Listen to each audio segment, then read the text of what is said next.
otro imperio, ¿verdad? Está aquí afuera, ¿no?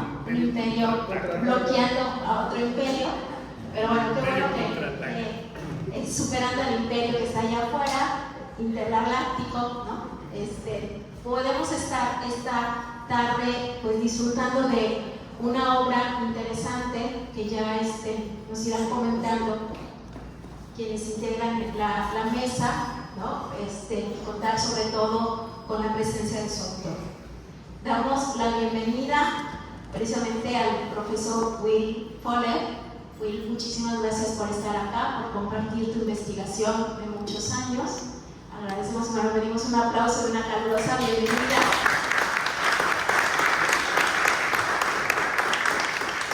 A quien por primera vez, ¿no?, nos acompaña en tierras cálidas yucatecas. Y bueno, y también agradecer la presencia del maestro Manuel Martín Castillo, profesor jubilado de la Universidad Autónoma de Yucatán.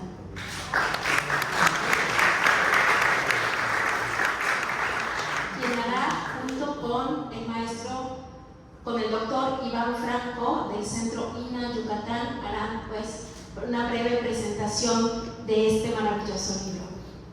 Gracias.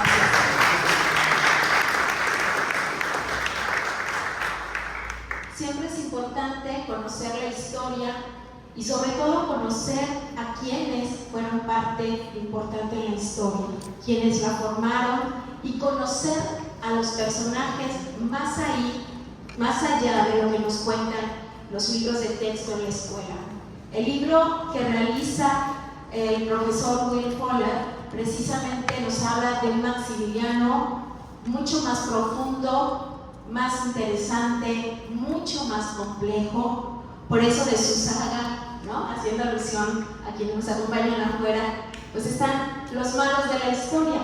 Ustedes pueden adquirir los libros que él ha escrito respecto de esta saga de los malos de la historia, y la tarde de hoy cuando va a presentar a Maximiliano, un personaje muy complejo, un personaje donde la historia nos los ha contado de manera un poco vaga, y en este libro, que de verdad les recomiendo adquirirlo, leerlo, podemos acercarnos mucho más a la persona, no al personaje, sino a la persona. Un poco nada más antes de presentar, en palabras de nuestro autor, y para dar inicio a esta presentación, él nos comenta: habrá quien lo tilde de débil frente al carácter fuerte de su madre, la archiduquesa Sofía Baviera, y el de su esposa, la princesa Carlota de Bélgica. Sin embargo, la mayoría de las interpretaciones tienden a mostrarlo como la víctima de la política maquiavélica del emperador de los franceses. El pobre Maximiliano es el príncipe occidental y accidentado de Napoleón III, a quien Napoleón manipuló para convertirlo en su títere o pelele allá en América. Pues agradecer muchísimo la presencia de todos, y damos el micrófono al maestro Manuel Martín Castillo para sus comentarios. Gracias por venir. Para mí, de entrada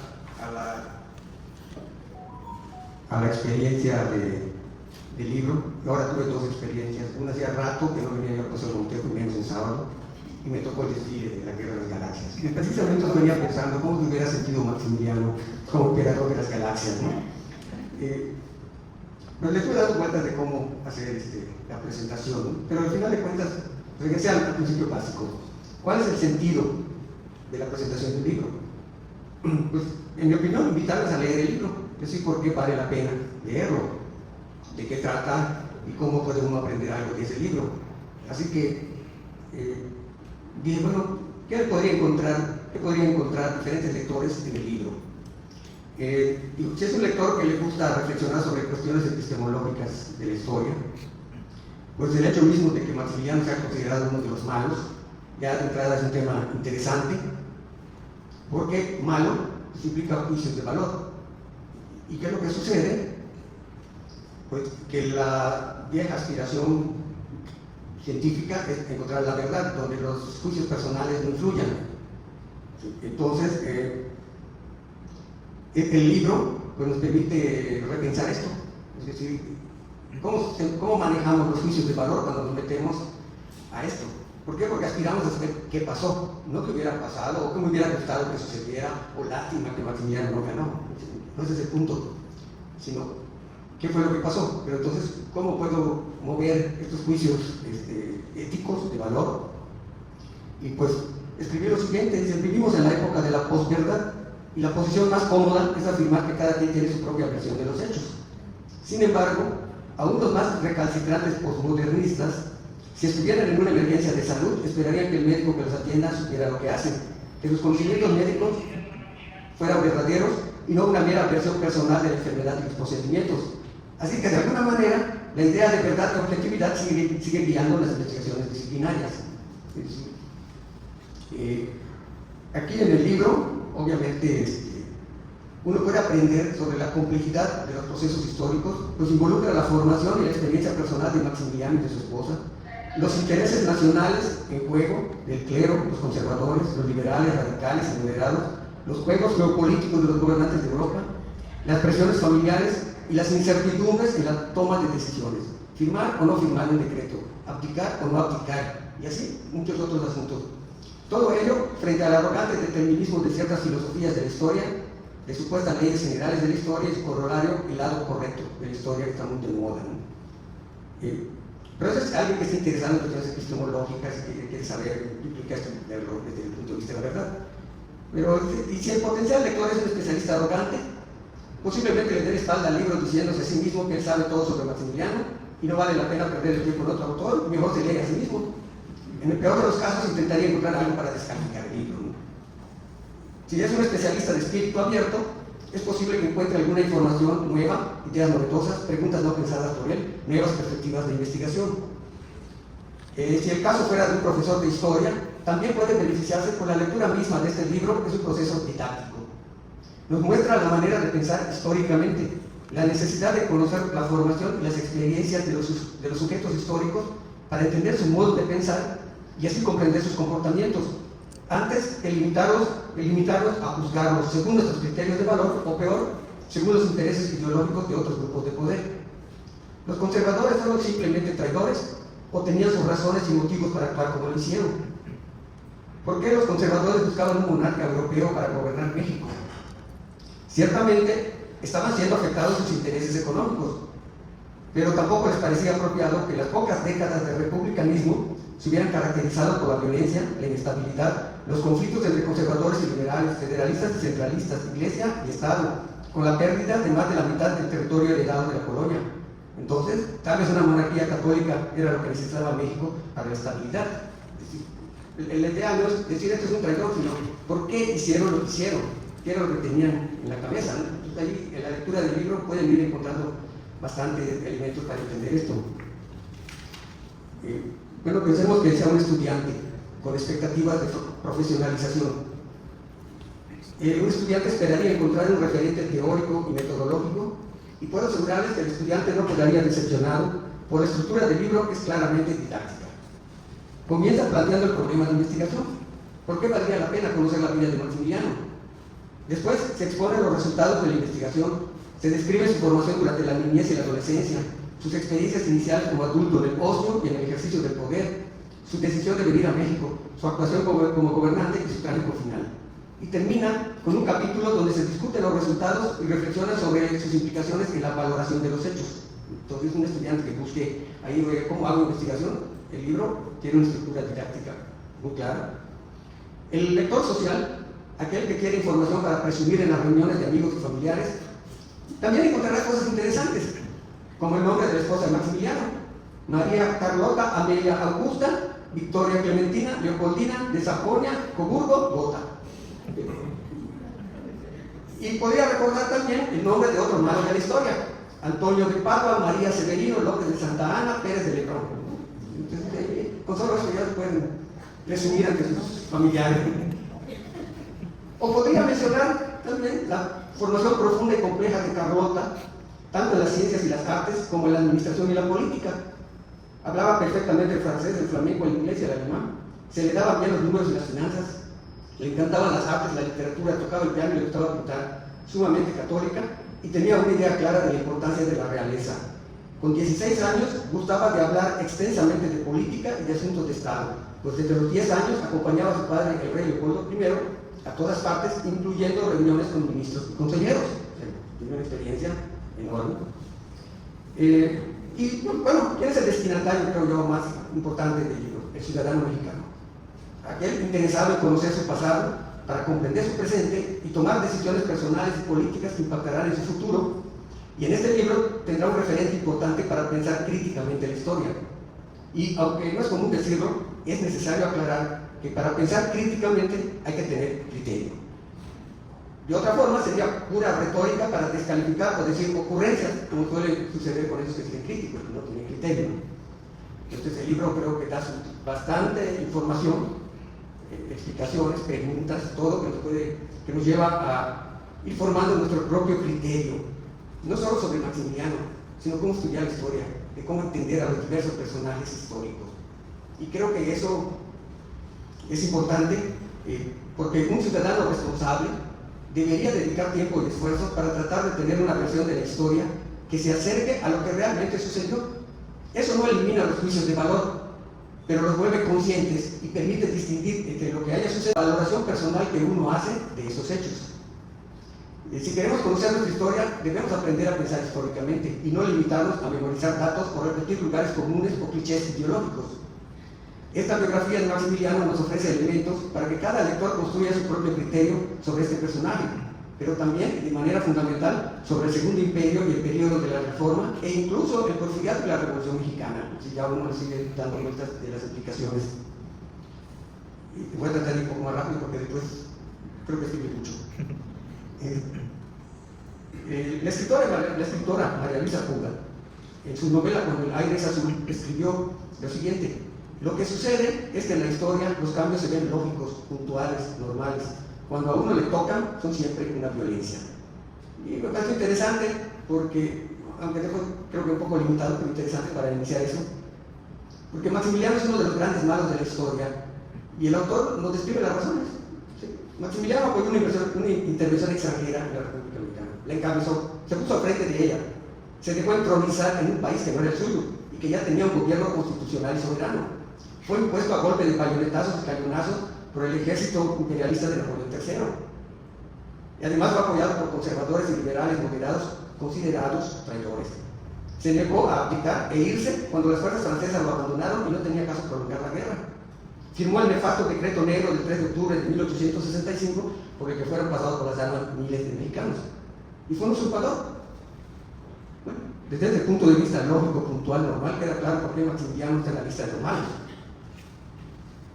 Pero el autor nos dice inmediatamente, dice, parece contradictorio o polémico, pero muchos mexicanos no le perdonan. Otros, francamente, lo admiran. Otros sienten lástima por él.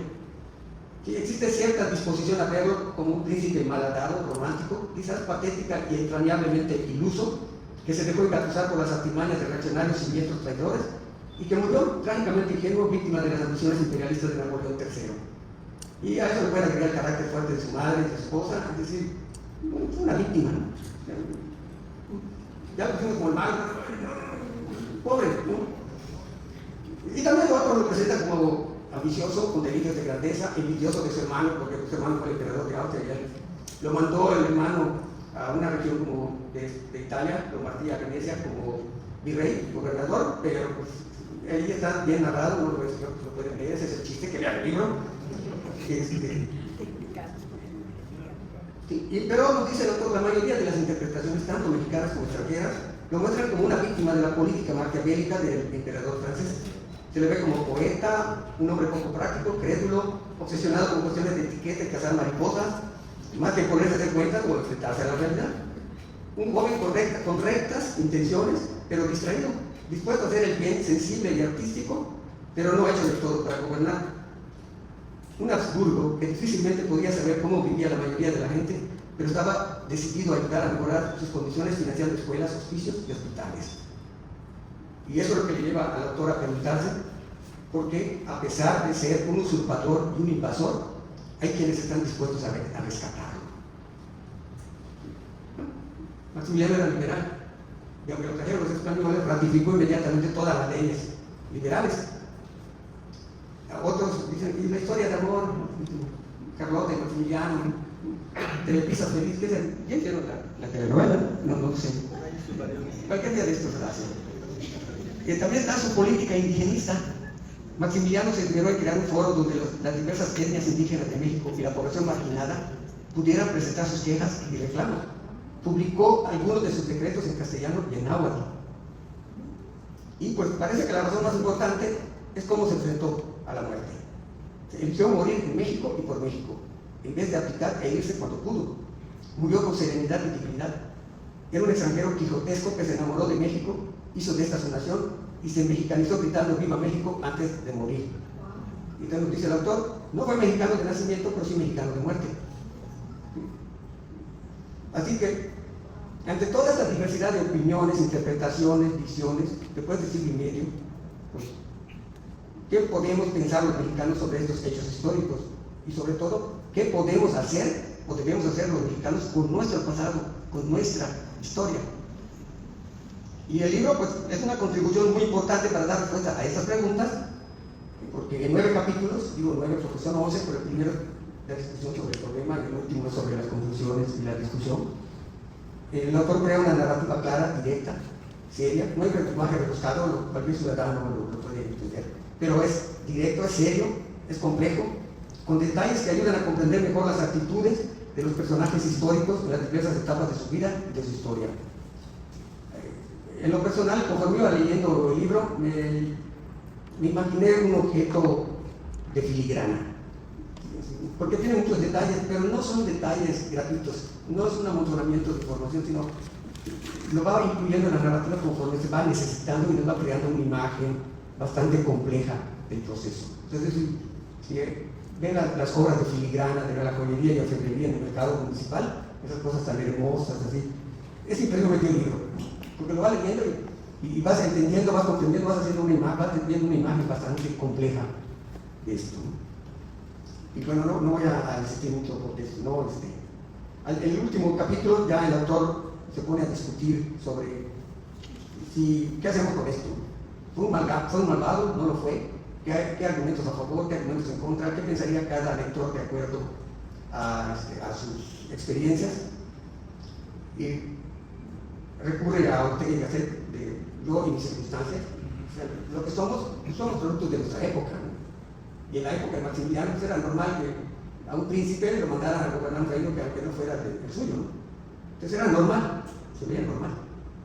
Así que, pero se pregunta el autor, ¿lo exime su formación y contexto de toda responsabilidad? Pues, fuera de Napoleón que le daba cuerda, Napoleón III, todos le decían que no vayas a ver qué vas a ir a hacer. Sí. Y entonces el autor señala, y esa es la parte que les corresponde a ustedes leer, que uno de los asuntos claves, ya algo dice acá, es cómo y por qué se dejó convencer Maximiliano. Y digo, no se lo voy a decir, los chistes que lean el libro. Y bueno, el autor llega un momento que dice que pues cada lector debe sacar sus propias conclusiones, pero no cierra así el libro. Él da su propia posición sobre esto. O sea, no se lava las manos diciendo, bueno, ¿saben qué? Que cada quien piense lo que quiera, ¿no? El autor nos dice, pensar en términos de buenos y malos, héroes y villanos, nos ayudan a entender el acontecer histórico. No ayuda a entender el acontecer histórico. Ya está yo cuatrapeando. ¿Cómo fue posible que entre 1864 y 1867 se pudiera imponer o restaurar una monarquía en México con un archiduque austriaco en el trono? Sí, es decir, más que andar buscando que cada lector tenga su opinión o que este personaje es malo, bueno, lo importante es entender los procesos. Y yo quiero terminar, creo que perdí mi... No, ahí lo tengo acá. Ya con esto voy a terminar. Dice el autor, más que juzgar y condenar o perdonarlo, quizás sea hora de dejar de pensar el pasado en términos blanquinegros o maniqueos y estudiar el contexto que dio pie a la intervención francesa y el Segundo Imperio. ¿Sí? Y creo que es importante porque cuando uno se mete en estas papas calientes, es más fácil lavarse las manos. Y dice, bueno, ¿quién sabe su opinión? Y ya. Y bueno, les voy a comentar rápidamente 3 o 4 cosas que me vinieron a la mente conforme iba yo leyendo el libro. Me imaginé a un liberal hegeliano. Por el esfuerzo de legislación que hizo, lo que quería crear, él aspiraba a crear una monarquía constitucional. Y por su visión, me da la impresión más así como que leyó a fondo a Hegel y la idea de que el Estado era la materialización de la mente absoluta y que la monarquía constitucional era la forma ideal de Estado. Obviamente cuando decimos monarquía constitucional es porque detrás hay un liberalismo, ¿no? También me permitió ver el liberalismo como utopía, porque cuando hablamos de utopía, pues algunos piensan en el socialismo, el comunismo, Tomás Moro, etc.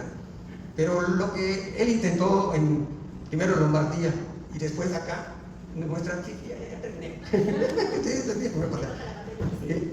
Y otra imagen que me vino a la mente es la de abogado del diablo. O sea, porque lo traen los conservadores, pero gobierna a favor de los liberales. Pero si hemos de ser honestos, no enfrentó abiertamente, quiso negociar. ¿Por qué? Porque le dijo al clero, no puede ser la religión exclusiva. El liberalismo es de libertad de cultos, pero sí puedo poner que el catolicismo sea la religión oficial, religión de Estado. Entonces muestra un Maximiliano que busca negociar. Por eso digo, la imagen de abogado del diablo, hay una leyenda escocesa sobre eso que no voy a narrar porque me sacan otra tarjeta. Pero es la imagen que me vino, algo así como un abogado del diablo. Y finalmente me hizo ir a buscar el librito de Bushido, el código de los samuráis, porque murió con honor. O sea, al principio dudó, lo presionó la esposa, lo presionó la mamá, pero en los últimos meses asumió ya su destino. Y dijo, es mi deber gobernar, pues se la jugó y se murió con dignidad.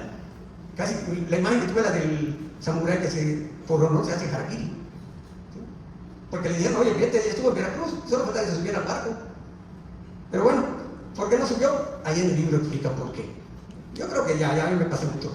Si con esto no les di ganas de leer el libro, renuncio.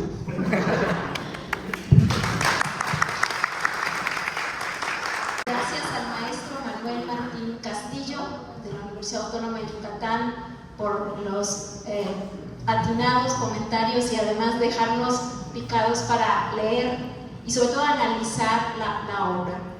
Comentarles también que si, continuando con la línea del maestro Martín Castillo, casi también como una novela o mejor que una novela romántica, si quieren conocer, por ejemplo, si tuvo o no otros romances Carlota, ¿no? Ahí lo pueden encontrar.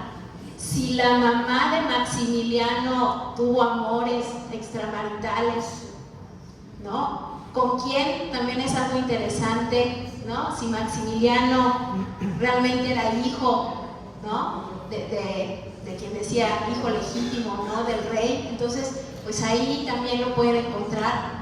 También, ¿cómo nos describe el autor las calles de Veracruz cuando bajan del barco precisamente para entrar a México? Entonces es un libro que nos permite conocer a profundidad, a lo mejor también de todas las profesiones y de todos los estilos de personalidad que se pueden acercar a leer, que ya nos comentaba el maestro Manuel Martín.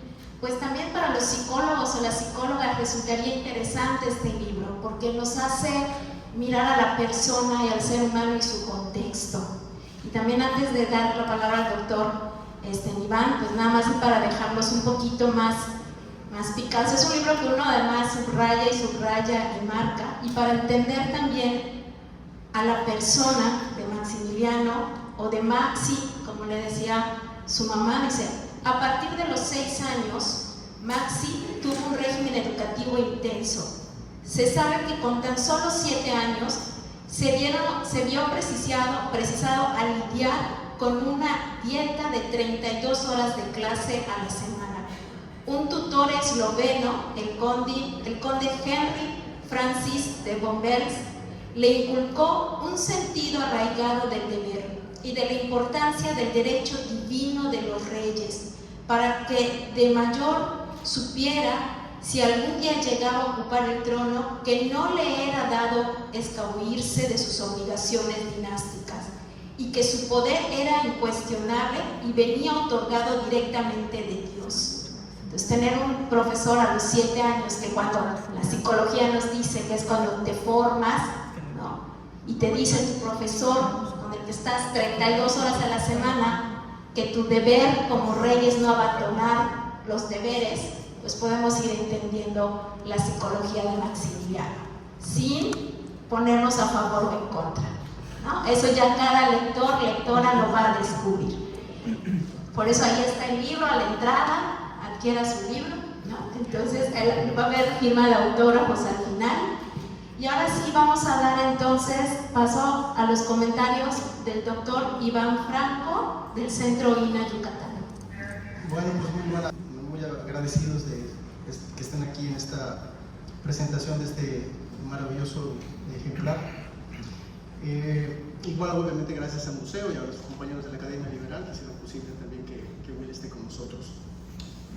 Voy a dar unos comentarios, me voy a centrar más un poquito en el contenido y en algunas tesis que se descubren en el trabajo de Will. Hay muchas más, como ya se ha dicho, y que también creo que al final lo que es el interés es de que ustedes se sientan motivados y de que lean el libro. O sea, por ejemplo, Badí dice, yo lo leí en 3 días, ¿verdad? Y conozco a gente que se lo leyó en un día, lo he platicado con él porque les gustó tanto que se metieron y van, ¿no? Pocas veces se disfruta la lectura de un ensayo de historia. Yo aprendí y puedo afirmar que me divertí leyendo el Maximiliano de Will Fowler, con todo el bagaje de intriga, mentiras, tragedia y drama geopolítico que conlleva el caso, pues concluyó con un fusilado, y disculpen la palabra, y una loca. Will nos lleva en un ritmo narrativo dinámico, mordaz y ascendente a la comprensión de la época y la personalidad de uno de los actores de mayor contraste de la historia de México, quizá más ante las poco conocidas facetas ideológicas, casi inverosímiles, reveladas. No tiene caso abundar en el cómo ni el por qué. Muchos mexicanos hemos desarrollado sentimientos encontrados sobre su actuación como enviado imperial de Napoleón III, el monarca decidido a facturar la deuda mexicana violentando soberanía, leyes y costumbres mexicanas. La metáfora del individuo y su circunstancia, clave de la guía analítica que el autor aplica para entender la mente y actitudes de Maximiliano, nos remite a un universo de usos y costumbres de la realeza europea decimonónica, en donde lo natural, en retirada desde luego por el ascenso de los estados republicanos, era someter y gobernar regiones y territorios que nunca se había visitado o conocido, lugares y culturas a los que dichas noblezas sentían que podían doblegar y llegar a amar por el solo hecho de ser educados a pensar y actuar por derecho divino. Y Max, o Maxi, como indistintamente se refiere a él Will en el tono de respetuosa ironía, no escapó de esas nociones de autoridad alimentadas por su escrupulosa educación ilustrada. Ya adelantó Manuel esto del aspecto hegeliano que descubre él. ¿Cuáles son algunas de las tesis? Maximiliano fue educado para gobernar como monarca y quizá para su suerte e infortunio también lo fue su compañera de viaje Carlota. Ambos vivieron una tensa contradicción entre la educación recibida, que terminó jugando una especie de ruleta rusa de la que no escapó el orgulloso Habsburgo, al llegar a un país con un accidentado y lacerado, pero enraizado proyecto republicano.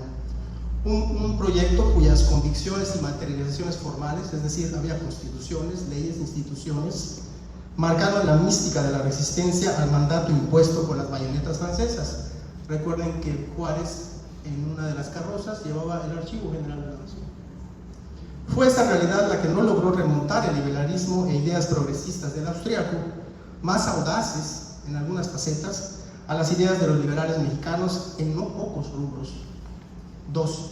Max y Carlota vivían a disgusto el papel de ricos y menospreciados segundones de la realeza europea.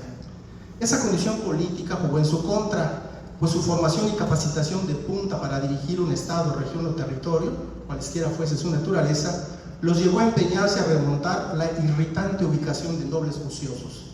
Más cuando padecieron las humillaciones del emperador Francisco José, hermano mayor de Max, quien lo obligó a abandonar su gobierno en Lombardía, Venecia, por poner en práctica atrevidas ideas liberales, practicar la tolerancia, negociar con líderes de los movimientos y reclamos sociales. El hermano incluso los obligó a renunciar a cualquier privilegio relacionado con la Casa Real Austríaca apenas se supo que marchaba a la aventura mexicana. 3. La política liberal y reformista de Max, a pesar de su identificación como archiduque católico, influyó de forma decisiva en decisiones que tomó en México. Sus principales promotores y aliados, la jerarquía católica, conservadores y la Santa Sede, abandonaron el proyecto conforme entendieron que el monarca no daría marcha atrás al programa liberal del juarismo. Max, para infortunio de sus promotores, llegó a esbozar que lo profundizaría y quería a Juárez en su gabinete, postura que seguramente generó cólicos y acidez a sus apoyos. La pésima lectura de los grupos promonarquistas mexicanos al invitarlo a imperar en México, crédulos de que un miembro de la dinastía Habsburgo rescataría los privilegios de la iglesia y del clero mexicanos, terminó por enterrar sus sueños de erigirse en un monarca de largo aliento. 4. A pesar de que Max dudó 2 años aceptar convertirse en emperador de México, los desesperados deseos de los sectores católicos golpistas embonaron con los planes expansionistas de Napoleón III, quien, mediante un soberano chantaje, esto sí se puede calificar, terminó por convencer a Max de que lo apoyaría política y militarmente en México. Una falsa encuesta terminó por enamorar al matrimonio europeo para arribar a México. Fíjese, una falsa encuesta, ¿desde cuándo, no? Cuando Napoleón retiró sus tropas de México a principios de 1866, Max, pese a que entendió que estaba al garete y corría peligro, no dio el paso definitivo de abandonar el trono en 2 ocasiones. La segunda, por la persuasión del jesuita alemán August Fischer, la madre, entre otros grupos. 5. Que numerosos liberales aceptaran colaborar con el Segundo Imperio hizo pensar a Max que podía negociar con la República Errante Juarista sostenida por las guerrillas. Literalmente, Juárez cargó con la República en 13 ciudades de México. Will nos muestra todas las ciudades en donde andaba la República, evadiendo obviamente ser él el ejecutado por las fuerzas intervencionistas al mando de Bazaine. Esto, más el perfil liberal del austríaco de cómo pensar y construir una monarquía republicana, distinta y actualizada, como él decía, Europa está decadente. Eso se lo decía de su hermano. En comparación con el despotismo brutal de su hermano, lo llevó a perder el apoyo de quienes apostaron por el archiduque en su afán de dar un bucólico rumbo imperial a la larga crisis política del país. 6. La firma del decreto del 3 de octubre de 1865, conocido como el Decreto Negro, dirigido contra los republicanos que mantuvieran la lucha contra el proyecto intervencionista, fue clave para cerrar el paso a una negociación diplomática sobre su vida en el momento en el que quedó solo, aislado y cayó preso para ser finalmente fusilado. Sobre este punto hay que recordar que existe muy fuerte debate académico, muy interesante debate académico, que también les recomiendo buscar, ya que paradójicamente Juárez incluso recibió sugerencias desde Estados Unidos de no ejecutarlo, o sea, del apoyo principal de Juárez, mejor deja que se vaya, no. Sin embargo, por más mexicano que se haya convertido o convencido de ser Max, incluida su inclinación por intimar con mexicanas, ¿no? O sea, él le pegó incluso una enfermedad sexual a Carlota, al parecer en Brasil. Parecer, no sé, Brasil, aunque también en México, ¿verdad? El alto costo de vidas del periodo de intervención 1862-67, 60,000, una cosa así, lo hizo responsable, obviamente, como un líder de un estado ilegal e ilegítimo por estar desperdigado e itinerante, no existía. 7. En la cultura de intrigas, mentiras y consejos previos a su embarque mexicano, Max tuvo numerosos indicios y llamadas de atención en Europa mucho antes de abandonar Miramar, ya que de aceptar la oferta imperial mexicana incurriría, le dijeron algunos, en un fracaso.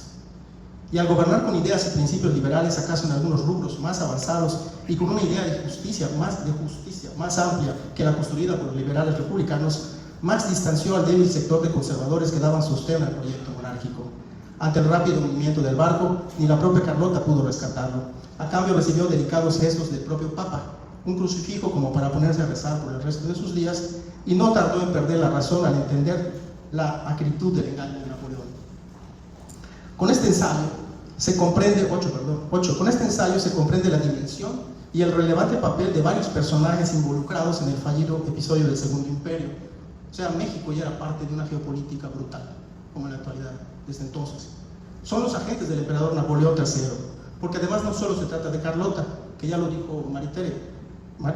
Carlota es la segunda biografía, ¿verdad? Cuyo protagonismo destaca en la obra, Carlota viaja, Carlota negocia, Carlota acuerda, y además lo hace con todo tipo de poderes y de fuerzas internas y externas. Carlota aparece tomando decisiones y hasta ejerciendo el mando ejecutivo imperial, disponiendo o bregando por cumplir acuerdos con Napoleón y con la Santa Sede, además de dialogando con militares, quienes respondían directamente al emperador francés. Las tensiones y desacuerdos, que esto es otro aspecto muy interesante que no se había resaltado mucho, desencadenados sobre la marcha y en la construcción del gobierno imperial, son elementos centrales para entender la irremediable caída del régimen monárquico prácticamente desde el momento en que pisó tierra mexicana. 9. Pese a todo, resulta interesante mirar el programa liberal progresista que la dupla austro-belga puso en práctica en México. Como si fuera una especie de revancha del conflicto Habsburgo versus Borbones del periodo virreinal, Maximiliano trató de construir un nacionalismo con tonos humanísticos por sus notas reformistas cercanas a la impronta social del siglo XX. Repartía dinero a pobres. ¿Dónde lo han oído? Creó una instancia para atención de menesterosos. Se disfrazaba para internarse entre el pueblo y para conocer sus condiciones y necesidades. Yo pensaba en Che Guevara a veces. Planeó la devolución de tierras a comunidades, retomó planes educativos amplios y demás. Muchos de esos objetivos son los que no les cuadraban a los conservadores que lo estimularon a venir a México. 10. Más que del catolicismo, Max es un hijo de la Ilustración, en mi opinión, en cierta vertiente incluso izquierdosa, que resultaba chocante a personalidades déspotas como su hermano, cercanía y compromiso con los pobres. Hay una parte de la iglesia que tiene eso. Vocación de Estado centralizado y fuerte. Comentarios finales. Con la lectura de Will Fowler, tenemos la oportunidad de conocer y entender los claroscuros de Marx y los matices y contradicciones irresolubles, las matrices y las contradicciones irresolubles de dos proyectos estatales que marcaron el destino de México y de sus entidades confederadas en el convulso siglo XIX, la República Federal y la inviable monarquía. Yin yang que a veces creo que se nos olvida puntualizar cuando tratamos el tema. Maximiliano terminó abandonado por quienes creyeron en él como por quienes vieron en sus sueños a un noble ambicioso, torpe y manejable. Fue juzgado y ejecutado por militares del republicanismo y fue también condenado por la carta de su madre, quien lo presionó para no abdicar al trono, pese a que aún tenía tiempo para lograr una salida digna o cuando menos decidir su defección salvífica. Protocolo que Napoleón incluso le indicó el cómo y cómo tendría que proceder. O sea, Napoleón le manda una carta que le dice, haz esto. No lo estaba haciendo. Me parece que este trabajo, como han dicho muchos que han comentado, yo solo ahora sí que replico lo que he escuchado y he leído, me parece que constituye una pausa obligada que creo que, como ya dijo Manuel, todo mexicano, académico o no, debe hacer. Debemos leerlo, pues integra muchas aristas antes dispersas sobre esa crucial coyuntura de nuestra historia. Son 5 años, pero son cruciales para entendernos incluso. También significa un punto de llegada y de partida metodológica para la historiografía del siglo XIX, nacional y regional, ya que muestra con lupa la voraz y descarnada geopolítica internacional del momento. El autor articula en clave magistral 3 niveles de análisis, global, nacional y local, no siempre logrados con la fluidez y la amenidad deseada, en donde historias como la familiar, la diplomática, la chismemática, que también abunda la chismemática, aquí tenemos unas chismemáticas, exponen la crudeza con que se movieron ambiciones e intereses imperiales. La aguda mirada de Will Fowler ayuda a entender cómo el episodio intervencionista francés fue un hecho auspiciado por poderes y ciudadanos mexicanos exiliados que terminaron rebasados por la dimensión estratégica global interimperialista. Es la crónica de una tragedia anunciada, en tanto que desnuda la gama de variables y de actores políticos erráticamente involucrados en uno de los episodios más sangrientos también de México. Maximiliano me parece un ilustrado, un apasionado naturalista, creo que hubiera sido un buen alumno de Darwin, y un liberal reformista atrapado en las redes del poder monárquico francés. En México evidenció voluntad e interés para gobernar, pero también fue, creo, pusilánime y le pasó factura, exhibiendo inexperiencia, ineptitud y falta de coraje para tomar decisiones contundentes en momentos cruciales.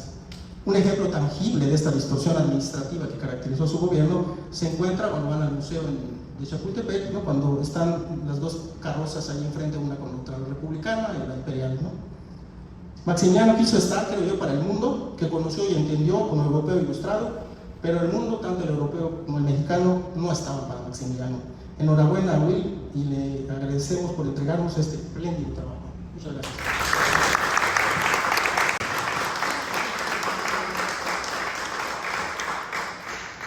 Agradecemos las palabras y la reseña que nos hace del libro al doctor Iván Franco y vamos pues, a dar ya paso precisamente a escuchar a nuestro autor para que nos comente ¿Qué lo lleva a realizar con profundidad este análisis de un personaje con tantos claroscuros como es Maximiliano? Y sobre todo entender en una época, en los momentos en que estamos viviendo, entender cómo el contexto sí forma a los hombres y mujeres y si hacen lo que hacen, ¿no? Bueno, hoy, y vamos a permitirnos la licencia, ¿sí? La propia productora Disney hoy nos está enseñando, ¿no?, la otra cara de sus villanos, ¿no?, de las brujas, de los malos y los villanos de los cuentos de hadas. Bueno, qué mejor que conocer el por qué los seres humanos hacemos lo que hacemos, ¿no?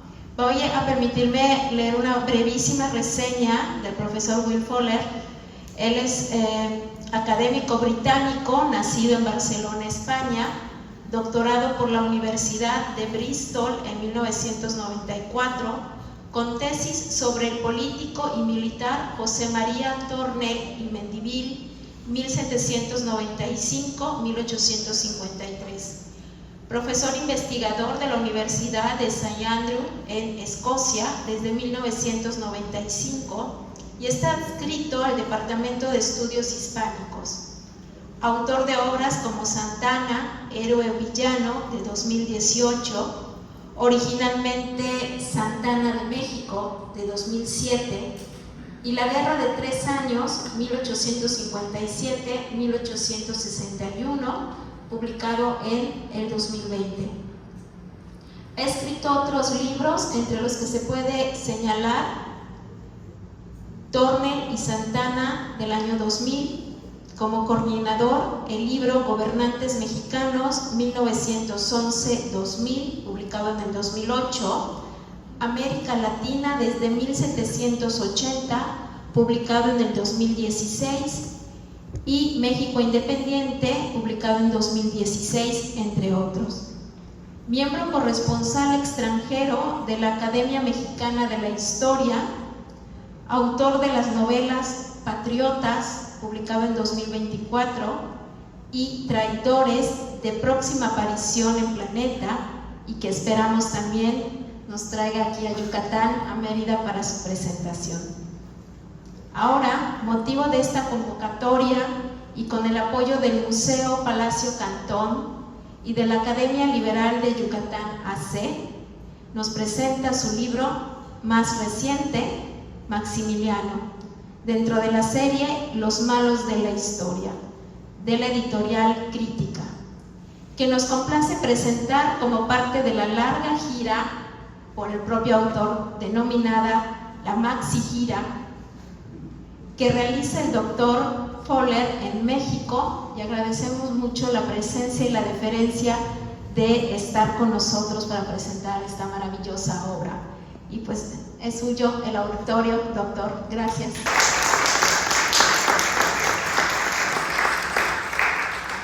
Primero, pues agradecer a las personas aquí presentes, al doctor Iván Franco, a Manuel Martín, a María Teresa Vázquez Vaqueiro, ¿no?, y también al Museo Regional de Antropología aquí de Yucatán, a Lina y a la Academia Liberal de Yucatán, porque sin todas estas personas pues no estaría yo aquí. Y a ustedes, agradecerles a ustedes por estar aquí y espero que compren el libro, ¿no? A ver si lo logramos convencer. Yo lo que voy a hacer ahora es hablar brevemente, porque verdaderamente ya se ha dicho casi todo lo que se puede decir sobre el libro. Lo que haré es, de alguna manera, en base a lo que se ha dicho, añadir un par de cosas, ¿no? De hecho, si no les importa, me voy a poner de pie, porque si no, así ahora les puedo ver. Hay gente allá al fondo. Empezaré, de hecho, con la última pregunta que ha hecho María Teresa, o sea, ¿qué me llevó a escribir este libro? O sea, empezaré con eso. No era mi intención escribir una biografía de Maximiliano. Yo estaba escribiendo otro libro, pero mi editora en Planeta, el sello Crítica, ¿no?, Angélica Pletner, me dijo que iban a sacar una nueva serie, una serie de los malos de la historia. Y me invitaba a escribir un libro sobre Maximiliano dentro de esta serie. Y yo inicialmente pensé, pues no, porque verdaderamente ya hay 33 biografías de Maximiliano, o sea, ¿qué puedo decir yo de Maximiliano que sea distinto? Pero no, porque si es una serie sobre malos, ¿por qué no le das ese enfoque, ¿no? Y entonces, pues me animé. Y esa es un poco la razón por la que empecé. Entonces, como hemos oído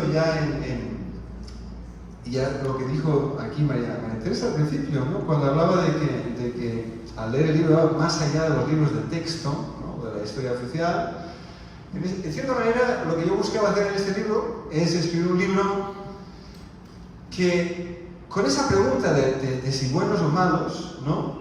Verdaderamente usemos eso como la estructura, pero finalmente lo que a mí me interesa, y es un poco lo que han dicho todos los comentaristas, es entender el contexto. O sea que finalmente a mí lo que me interesaba es, pues sí, se le considera malo por las razones que nos han dado los dos comentaristas, se le ha considerado bueno, también hemos oído por qué, pero finalmente me mojo, como bien dice Manuel Martín, al final, en el sentido de que yo, aunque no lo juzgo, y eso se lo dejo a los lectores, lo que sí que tengo claro es que finalmente quizás deberíamos abandonar esa idea de buenos o malos, ¿no? Y más bien intentar entender el contexto, ¿no? Porque finalmente de eso se trata, es entender cómo pudo ser que un archiduque austriaco acabara de emperador en este país, en ese contexto, ¿no? Con toda esa complejidad, ¿no? Entonces, de ahí que cuando yo me aproximo a este libro, lo que busco por un lado es abordar estas preguntas, pero con tres contextos. El contexto global, como bien se ha mencionado, un contexto donde hay unos elementos geopolíticos internacionales tremendos, que sin entender lo que está pasando en los Estados Unidos con la guerra de secesión, no con Europa después de las revoluciones de 1848 y los traumas que implicaron el conservadurismo que se arraigó allí con figuras como su hermano Francisco José o Franzi, como la llamaba la mamá, ¿no? Un contexto donde Napoleón III tiene sus ambiciones imperiales, aunque también, para darle el beneficio de la duda, quiere frenar la amenaza de los Estados Unidos, ¿no? Y de ahí que quiere apoyar, según él, unos países latinos en contra de los Estados Unidos, y un contexto donde los Estados Unidos están en su guerra de secesión y no pueden hacer nada para frenar lo que está pasando aquí. Todo eso, ¿no? Y unos conservadores mexicanos traumatizados por la guerra contra los Estados Unidos de 1846 a 48, la pérdida de la mitad del territorio, el temor de que con Juárez, después de la guerra de 3 años y el Tratado de Maclean-Ocampo, que aunque no se ratificó, sí que se vio como los Estados Unidos pues parecían estar apoyando a Benito Juárez y que quizá convertiría a México en un protectorado de los Estados Unidos. Ante esos temores, unos conservadores que vieron que preferían, renuentemente en algunos casos, vincularse a una Casa Real Europea para que pudieran traer aquí tropas para salvar a México de la amenaza de los Estados Unidos, ¿no? Todo eso se tiene que entender, pero también está todo el contexto, pues eso, el global, el nacional, ¿no? Ese contexto de un México traumatizado después de la guerra contra los Estados Unidos y lo que eso implicó, y la guerra civil de 1857-61, que fue absolutamente espeluznante, y por otro lado, ya la cuestión personal, ¿no? Para entender lo que está pasando aquí, y hemos oído en las dos presentaciones excelentes, ¿no? Todos esos factores también de Maxi, de su educación, ¿no? Formado pues, para gobernar, y pues con esas ambiciones, con una esposa también igualmente ambiciosa, y toda una psicología que también ahí está. Entonces, nos hace falta entender todo eso, ¿no? Entonces, eso un poco explica de qué va el libro y lo que he querido hacer. El maestro Martín hablaba de que el libro, que la cuestión de los juicios de valor y que el libro nos permite entender qué pasó. Pues en ese sentido está el sueño de la objetividad. Yo ya he dicho muchas veces que yo no soy objetivo, no puedo ser objetivo, nadie es objetivo. Pero el libro sí que busca, de alguna manera, ofrecer una visión equilibrada de lo que pasó, ofreciendo siempre las diferentes versiones de lo que se ha dicho de él. En eso, pues las dos presentaciones nos las han mencionado, ¿no? O sea que de ahí que ustedes pueden juzgar si lo quieren acusar de malo o no, allá ustedes, pero yo explico por qué, ¿no? Las diferentes personas han dicho diferentes cosas, Pero finalmente lo que yo busco es ser objetivo en lo posible. Y donde yo no pueda demostrar nada, como los chismes. Los chismes tienen que salir, no puede haber una biografía de Maximiliano sin los chismes. Pero en la mayoría de los casos, finalmente yo no puedo decir, pues pasó esto, ¿no? Que su papá no fue su papá, pero que su papá fue el hijo de Napoleón. No lo puedo, ahí queda, ahí quien lo dijo. Pero allá ustedes, allá ustedes si se lo creen o ¿no? Bueno, es esto, la importancia del contexto que salió en las dos presentaciones, la importancia de los hechos, pensar históricamente, como bien dijo el maestro Martín, pensar históricamente, en el sentido de que solo podemos entender lo que pasó poniéndonos en el contexto, pensando como pensaban entonces, ¿no? Como nos lo ha dicho el doctor Franco, ¿no? En su presentación, era lo más normal del mundo en aquel momento para que los príncipes europeos, ¿no? Pues se fueran a gobernar en cualquier parte, ¿no? El papá de Carlota, ¿no? Leopoldo, era alemán y sin embargo era el rey de Bélgica. Y de hecho, había un momento donde Maxi casi no vino acá, o sea que le habían ofrecido la corona de Grecia y la corona de Polonia en diferentes momentos. Entonces hay que pensar históricamente. Y también históricamente en el sentido de que claro, como nosotros sabemos del desenlace, a veces nos es fácil pensar, pues Maxi debió ser tonto, ¿no? Porque debía saber que tenía la causa perdida, que debía... Y sin embargo, desde ese momento, en esa coyuntura, pues quizás, en términos de lo que él sabía y lo que él oía, cuando Miramón le viene y le dice en noviembre de 1866 que él con pocas tropas vencía contra ejércitos mucho más grandes liberales, que él es capaz de darle la vuelta a la situación, pues ¿por qué no creérselo? ¿No? En aquel momento, Miramón, de hecho, había tenido victorias muy importantes. Entonces, ¿quién sabe? Y Miramón de poco capturó a Juárez en Zacatecas. O sea, ¿y quién sabe qué hubiera pasado entonces? Entonces, hay que pensar históricamente.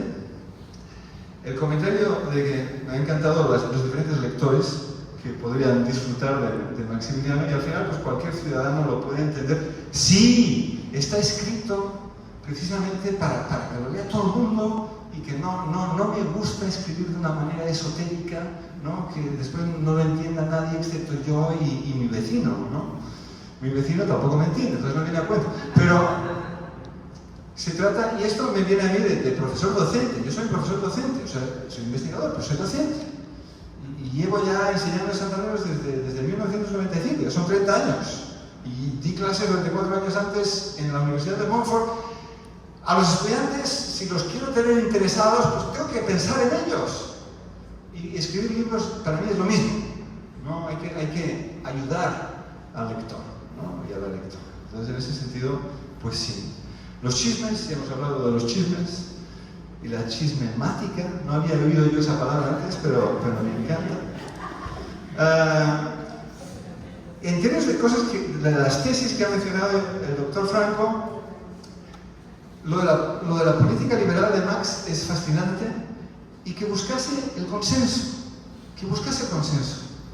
y eso es lo fascinante de él, es que no viene aquí con la esperanza de que puede, y es algo que Ignacio de Comonfort también lo había intentado antes de la Guerra de 3 años, ¿no? Encontrar una manera, un punto medio, y un ejemplo es el que nos ha dado, ¿no? El ejemplo de que pensaba, pues bueno, ok, México, es un país católico, va a ser esa la religión oficial, pero con libertad de cultos, ¿no? Va a tener un gobierno liberal, pero los conservadores lo aceptarán porque finalmente está aquí, es un monarca que ha venido y además vincula a México con potencias europeas. Entonces, eso que quieren los conservadores de frenar a los Estados Unidos, pues lo vamos a lograr también. Entonces, aquí todo el mundo debería ser feliz, ¿no? Y es así, o sea, es que quizás es una utopía. Pero por ahí va. Y la cuestión de que si fuera iluso o no, también a mí lo que me queda después de haberlo investigado es que finalmente, si él es iluso, lo fueron todos. Lo fueron todos. Napoleón III fue iluso porque se pensó que con solo 600 tropas francesas podrían venir aquí, todo el mundo diría, ¡viva Max! Todos queremos a Max. Estados Unidos no podría aplicar la doctrina Monroe porque como los mexicanos habían hecho traer a un emperador, no era una imposición, supuestamente. Entonces Max estaría aquí feliz, los mexicanos estarían muy felices porque les traería orden y estabilidad, y él podría retirar las tropas francesas enseguida y todo el mundo feliz. Napoleón III iluso entonces, ¿no? Los conservadores que lo trajeron, sabiendo perfectamente que era liberal por la experiencia de él siendo el virrey liberal en la Lombardía Veneto, él mismo le dice a Gutiérrez de Estrada, después un conservador que se queja, diciendo, pero ustedes sabían cómo era, entonces ¿por qué se quejan? Entonces ellos también ellos se convencieron de que, bueno, pues Max liberal, pero igual se olvidará de eso cuando venga acá, también, ¿no? O que se pensaban que los franceses vendrían, sacarían a Juárez del medio, y entonces ellos se podrían quedar en el control, que los franceses pues harían lo suyo. También ahí se convencieron, se engañaron a sí mismos. O sea que todos buscan de alguna manera crear su propio sueño. Y yo creo que ya, más o menos esos son los puntos así importantes que he sacado aquí de los comentarios, no quiero agotarles, ¿no? Y para que haya tiempo para algunas preguntas, ¿no? O sea que finalmente... Pero simplemente ya termino aquí, después podemos tener un par de preguntas. Es lo que yo quería escribir, es un libro que enganche, es un libro que sea atractivo, que sea un libro que se disfrute, pero que es un libro serio al mismo tiempo. O sea que es un libro que, como historiador serio que soy, ¿no? También, pues rigurosamente, nos da una explicación de lo que acabamos de oír, ¿no? De todos esos factores que nos ayuden a entender cómo fue que acabó aquí un archiduque, el emperador de México, por qué hizo lo que hizo cuando estuvo aquí y por qué murió de la manera que murió. Y de alguna manera, haciéndolo de una manera seria, que nos ayude a entender no solo su contexto, pero de hecho el contexto de México en ese momento, el contexto europeo en ese momento, y quizás ya todo lo que estaba pasando en ese contexto en el mundo en ese momento a través de lo que le pasa a Maximiliano. Y ya con eso ya me callo y pues preguntas y muchas gracias.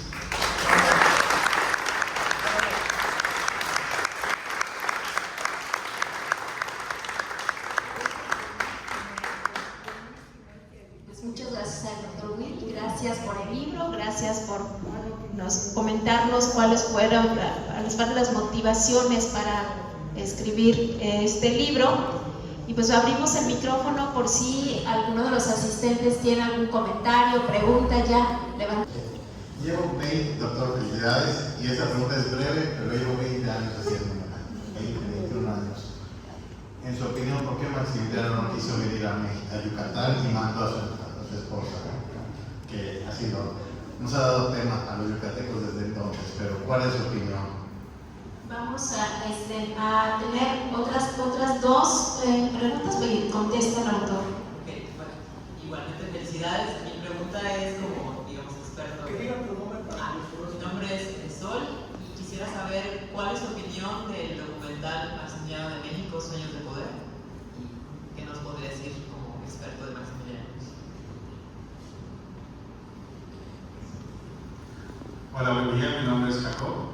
Y realmente tengo una pregunta bastante rápida, es porque también he vivido en Querétaro y he visto el accidente geográfico de la región, es por qué se toma, además de lo que usted explica en su libro, la decisión de hacer el sitio de Querétaro o que ahí sea la última defensa, considerando que, como también ha tenido usted la oportunidad en su libro de Guerra de 3 años, es con la experiencia que tienen Miguel Miramón y Ganado Márquez como generales. ¿Por qué tomar esa decisión arriesgada, además de la parte política, sino militar, que habla de ellos, ¿no? Y claro, también es un poquito a la par de por qué Leonardo Márquez quedó a la cabeza del ejército imperial y no Miguel Miramón. ¿Hacemos una más o respondemos esta? Muchas gracias. Excelentes preguntas, algunas yo no tengo la respuesta.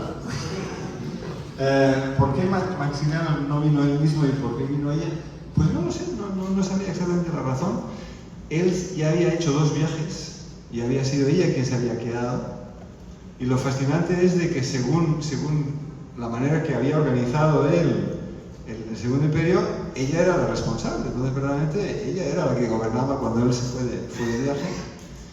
Y esa vez, que es el tercer viaje, que es cuando ella viene acá, no sé, supuestamente tenía ella sus propios planes de colonización, ¿no? Acá cerca de Usmal, ¿no? Pero verdaderamente yo no sé, no tengo una respuesta así. En términos de documental, sí que creo que lo vi, pero hace tiempo. Recuerdo que lo disfruté.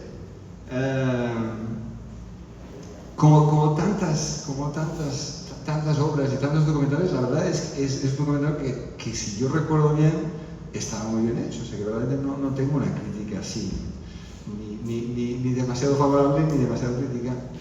Pero no sé, no te contesto verdaderamente, pero es porque no tengo el documental así fresco en la memoria.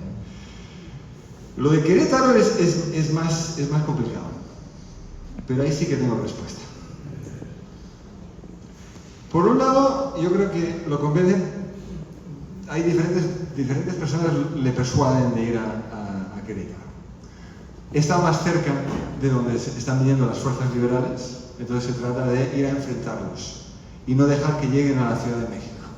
Hay gente que no quiere que la Ciudad de México sea afectada por la guerra, ¿no? Entonces hay intereses ahí fuertes de que la lucha sea en otra parte. Por otro lado, Querétaro es una ciudad donde hay una fuerte base conservadora, donde lo van a apoyar y él sabe que él ahí tiene un apoyo fuerte en Querétaro, ¿no? Finalmente es tierras de Tomás Mejía, ¿no? Y él también había tomado Querétaro en numerosas ocasiones. Entonces, eso es en parte, dijéramos, dos de las razones por las que, o tres, pero por las que lo vemos yéndose para allá. Quería estar más cerca de Juárez. No pierde la esperanza de poder negociar con Juárez hasta el final. O sea que incluso ya en medio del asedio todavía está escribiendo cartas o pensando que quizás pueda persuadir a Juárez de que se entiendan y que termine la matanza. O sea que eso también. El por qué nombra a Leonardo Márquez de comandante sobre Miramón es difícil saber por qué. Porque claro, lo lógico hubiera sido Miramón, pero yo creo que le habían de alguna manera dado a entender que Miramón representaba una amenaza mayor que Márquez. En el sentido que hay que recordar que cuando llega Maximiliano, me pongo otra vez porque si no, cuando Maximiliano llega a México, supuestamente, bueno, como sabemos, invitado por los conservadores, pero llega y empieza a llevar a cabo sus reformas liberales, una de las primeras cosas que hace es mandar a Miramón a estudiar el ejército prusiano a Prusia, y a Márquez lo manda a Constantinopla, ¿no? Bien lejitos los dos, porque saben que ellos tienen sus propias intenciones, son generales ambiciosos. Miramón había sido presidente conservador durante la guerra de 3 años de reforma, y ellos claramente, en el caso sobre todo de Miramón, buscaba utilizar la intervención francesa si es que la usaba, pero para volver él al poder, digamos, aprovechando esa coyuntura. Y eso yo creo que Maximiliano lo sabe, que Márquez es más fiel, supuestamente. Lo que pasa es que después Márquez los traiciona, no regresa, escapa del sitio diciendo que regresará con tropas y no regresa, ¿no? Yo creo que va por ahí, aunque al final entre él y Miramón se llevan muy bien. O sea, finalmente Maxi y Miramón como que se reconcilian y al final pues hay una relación que se ve en el diario de Miramón, sobre todo. Él que había estado en contra de la intervención y en contra de Maximiliano al principio, al final acaba pues, siendo muy fiel a él al final, ¿no? Pero esas serían las razones que yo daría.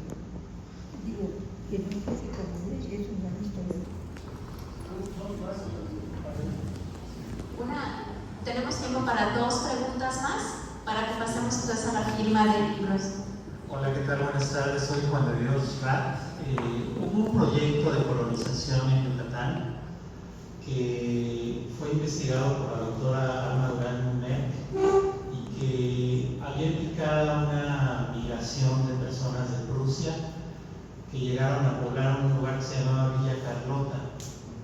Entre esos proyectos, bueno, fue un proyecto fracasado, porque cuando termina el imperio, pues esa gente, quién sabe qué pasó con muchos de ellos, ¿no? Pero ¿habría otros proyectos de colonización en otros lugares o fue como un caso único?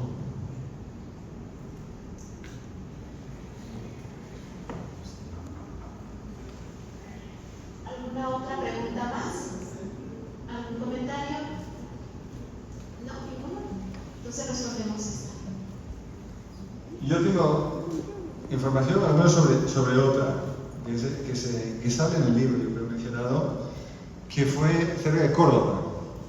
Y fue uno de los proyectos no solo fallidos, pero también muy problemáticos, porque ahí lo que se buscó, y fue una iniciativa de Carlota, es traer refugiados confederados, ¿no? Después de terminar la guerra de secesión de Estados Unidos, y ofrecerles un lugar donde podían crear su nueva colonia, ¿no? Y ahí llegaron bastantes refugiados militares que habían luchado con la Confederación, y ahí pues también se llamó Carlota, digamos, la colonia que fue allí. Son dos aspectos problemáticos en términos de quienes quieran de alguna manera adorar a Carlota, ¿no? En el sentido de que Carlota tenía por un lado esa visión de que quería de alguna manera hacer que la población de México fuera más blanca de lo que era. Y se trataba de crear un contexto de inmigración hacia acá, ¿no? De europeos que, mezclándose con los mexicanos, no blanquearían, ¿no? La piel, ¿no? Obviamente fracasó, ¿no?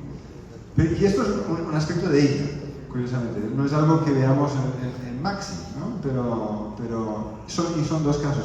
¿Y quién sabe que fue de ellos, no? Yo me imagino que algunos se regresaron, aunque después uno se topa, cuando está escribiendo una biografía de Maximiliano y va por México hablando, con descendientes, ¿no? Curiosamente, de gente que vino cuando, ¿no? Y que ahí están, ¿no? Pero sí, gracias. Pues muchas gracias a todos por su participación. Y también, nada más aprovechando la pregunta, en el libro también el doctor nos habla de la visita que hizo Carlota a Yucatán, y también las tesis, como diría el doctor Iván, de por qué regresó deprimida de Yucatán, ¿no? Hay tesis, hay teorías de por qué el doctor nos plantea de que regresó deprimida de Yucatán. Y también algo que a mí, en lo personal, siempre valoro y aprecio, y me voy cuando tengo un libro nuevo en las manos, es a la bibliografía. Y es vasta, es interesante, ¿no? Uno disfruta también leyendo la bibliografía, que nos da certeza de que la información que tenemos en nuestras manos pues está muy cercana a pues, la verdad histórica y documentada, porque solo lo que pasó en las alcobas de Maximiliano y Carlota, o en el palacio, ¿no? En Chapultepec, pues lo sabrán ellos, o lo que pasó en la ida y venidas de los viajes. Así que muchísimas gracias a todos y todas. Recordarles el desayuno del día de mañana a las 8 de la mañana. Están todos invitados. El doctor va a estar ahí hablándonos de la Guerra de los 3 años, y ahí estará él también, por si quieren también preguntar sobre este tema en especial. Les esperamos mayores informes con el doctor Iván del desayuno, y también está aquí Badir, ¿no? Así que los esperamos el día de mañana en el desayuno, y ahorita el doctor pues nos va a dar, va a estar un ratito más para la firma de los libros. Muchísimas gracias a todos.